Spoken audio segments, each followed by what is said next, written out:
السلام علیکم ورحمۃ اللہ وبرکاتہ۔ کیسے ہو آپ تمام؟ اللہ سبحانہ و تعالی آپ تمام کو اپنے حفظ و امان میں رکھیں، زمینی و آسمانی آفات سے محفوظ فرمائیں، آمین۔ اللہ تعالیٰ کو سب سے زیادہ خوشی جس چیز سے ہوتی ہے وہ بندے کی توبہ ہے۔ توبہ کے معنی ہیں پلٹنا، رجوع ہونا۔ آپ صلی اللہ علیہ وسلم نے فرمایا کہ اگر تم میں سے کسی شخص کا اونٹ ایک بے آب و گیاہ صحرا میں گم ہو گیا ہو اور اس شخص کا کھانے پینے کا سارا سامان بھی اسی گم ہونے والے اونٹ پر لدا ہوا ہو اور وہ شخص چاروں طرف اپنے اونٹ کو ڈھونڈ ڈھونڈ کر مایوس ہو چکا ہو، پھر وہ زندگی سے بے آس ہو کر کسی درخت کے نیچے موت کے انتظار میں لیٹ رہا ہو، ٹھیک اسی حالت میں وہ اپنے اونٹ کو اچانک سارے سامان سے لدا ہوا اپنے پاس کھڑا دیکھیں تو تصور تو کرو کہ اس کو کیسی خوشی ہوگی۔ تمہارا پروردگار اس شخص سے بھی کہیں زیادہ اس وقت خوش ہوتا ہے جب تم میں سے کوئی بھٹکا ہوا بندہ اس کی طرف پھر پلٹتا ہے اور گمراہی کے بعد پھر وہ فرما برداری کی روش اختیار کرتا ہے۔ ترمذی کی حدیث ہے۔ آج کے حالات اور اس پر ہمارا رویہ کیسا ہے؟ اللہ تعالیٰ چھوٹے چھوٹے عذاب کے ذریعے بڑے عذاب سے ہمیں ڈراتا ہے۔ بعض کہتے ہیں کہ اللہ کے پسندیدہ لوگ ہیں، چنے ہوئے لوگ ہیں، تو پھر یہ عذاب ہم پر کیوں؟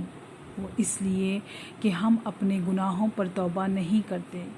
ہم خوش فہمی میں مبتلا رہتے ہیں کہ ہم گناہ کرتے ہی نہیں، گمان میں رہتے ہیں کہ ہم جو کچھ کر رہے ہیں وہ صحیح کر رہے ہیں، ہم تو بہت نیک ہیں، اور شیطان نے ہمیں اسی طرح دھوکے میں ڈالے رکھا، غفلت میں ڈالے رکھا ہے۔ ہمیں اب غفلت میں نہیں رہنا ہے۔ ہمیں اللہ تعالیٰ نے موقع دیا ہے اپنے گناہوں کی معافی مانگنے کا۔ اس سے پہلے کہ توبہ کے دروازے بند ہو جائیں، ہمیں کثرت سے استغفار کرنا ہے، اپنے رب کی طرف پلٹ آنا ہے۔ قومیں برباد ہوتی ہے، ہلاک ہوتی ہے، اس کی وجہ قرآن سے دوری کا نتیجہ ہے، اور اللہ تعالیٰ کا عذاب آتا ہے تو بہت سخت آتا ہے اور اچانک آتا ہے۔ حضرت عائشہ رضی اللہ عنہا رسول صلی اللہ علیہ وسلم سے فرماتی ہے کہ لوگ تو بادل کو دیکھ کر خوش ہوتے ہیں کہ بارش ہوگی، لیکن آپ کے چہرے پر اس کے برعکس تشویش کے آثار نظر آتے ہیں۔ آپ نے فرمایا کہ اے عائشہ، اس بات کی کیا ضمانت ہے کہ اس بادل میں عذاب نہیں ہوگا، جبکہ ایک قوم ہوا کے عذاب سے ہی ہلاک کر دی گئی ہے۔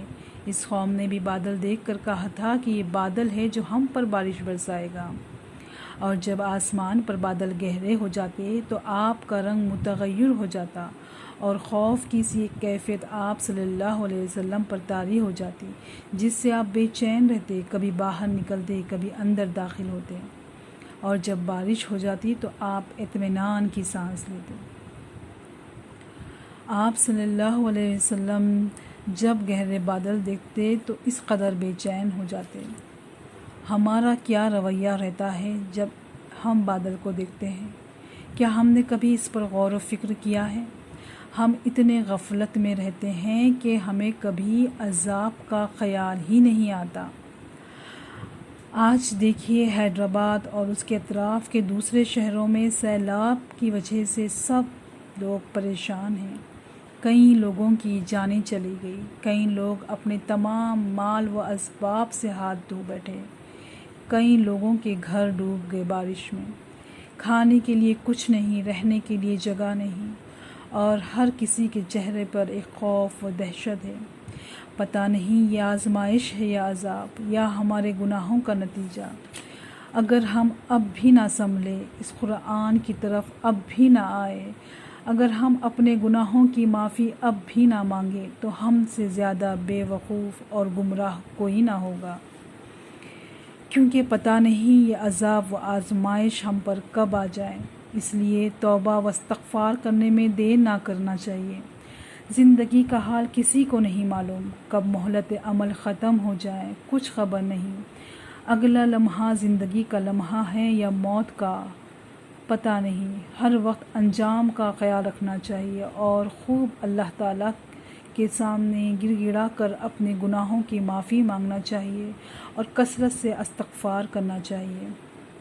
اللہ تعالیٰ تمام متاثرین کو صبر عطا فرمائیں اور اس کا بہترین نعم البدل عطا فرمائیں، ہمارے گناہوں کو معاف فرما دے اور ہماری اصلاح فرما دے۔ جزاکم اللہ خیرا کثیرا۔ السلام علیکم ورحمۃ اللہ وبرکاتہ۔